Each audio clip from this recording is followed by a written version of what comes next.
There's a host of a popular television show in the United States who every year around Christmas time invites the parents who watch his show to videotape their children opening their Christmas presents and to send in the videotape. And the reason he does that is because he wants them to do a particular thing with the gift that they give. He wants the parents to give the kids a gift that they know the child will not like, so that the child unwraps it and reacts, and the funny reaction can be shared with late night television all over the country.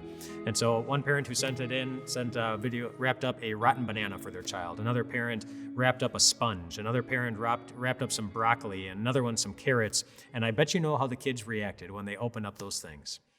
The sponge went flying across the room, and the broccoli was thrown down to the ground, and most of the kids started crying. And of course, why did that happen? Because they didn't get what they were expecting. They were expecting something else, and how those kids react reminds us of an important lesson of our feelings, about our feelings that we have as we go through life, just how closely our feelings of joy and sadness, of happiness and sorrow are connected with our expectations. When things go the way that we are expecting, we typically feel happy. And when things don't go the way we're expecting, we typically don't.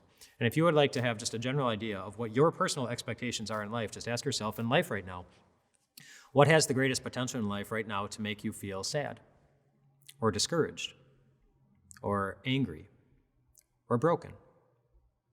Whatever it is, you probably have an expectation.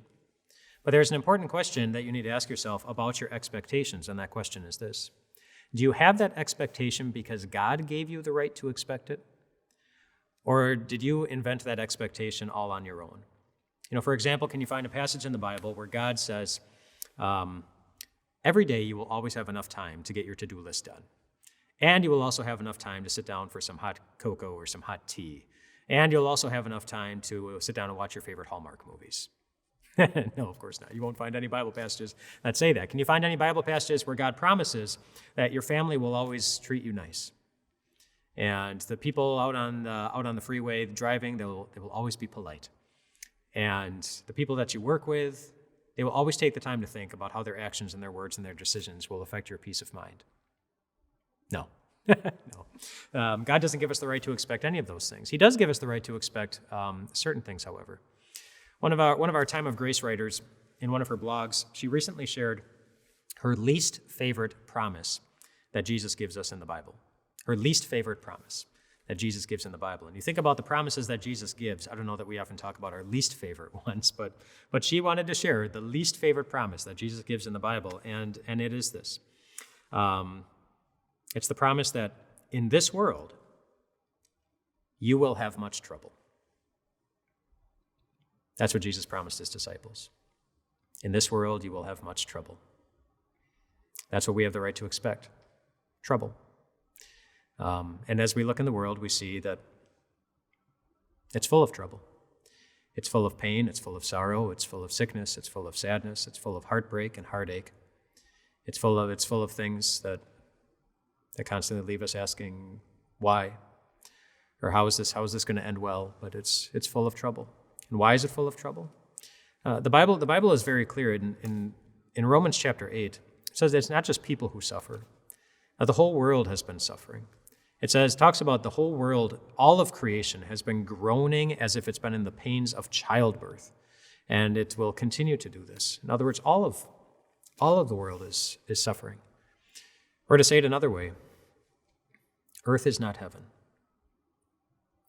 Earth is not heaven. And it never will be. So we should not expect it to be.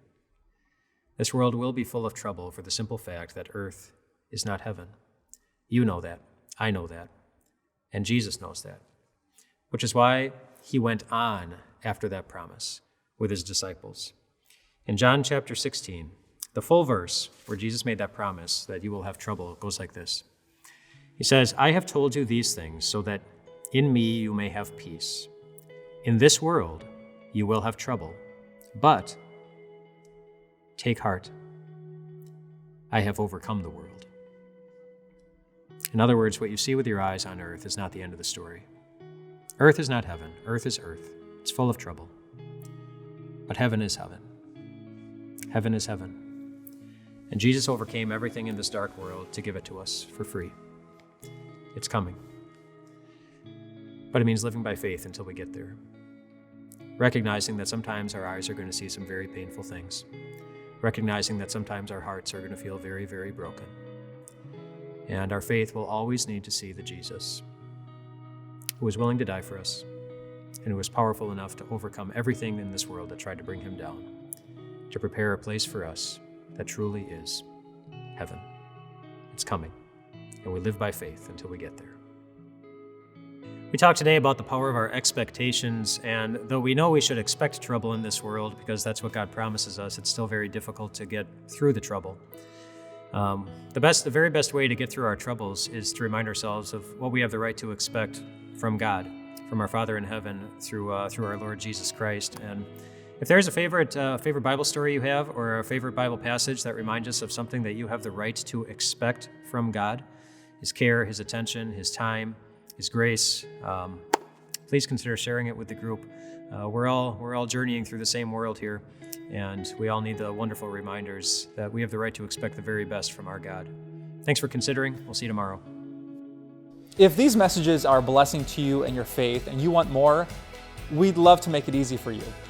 You can just click this button right here to get connection to a YouTube subscription, or if you want these devotions right into your inbox, you can click right here.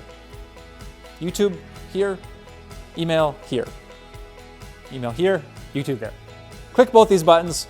We'll give you as much Jesus as we can because we know that Jesus is all that we need.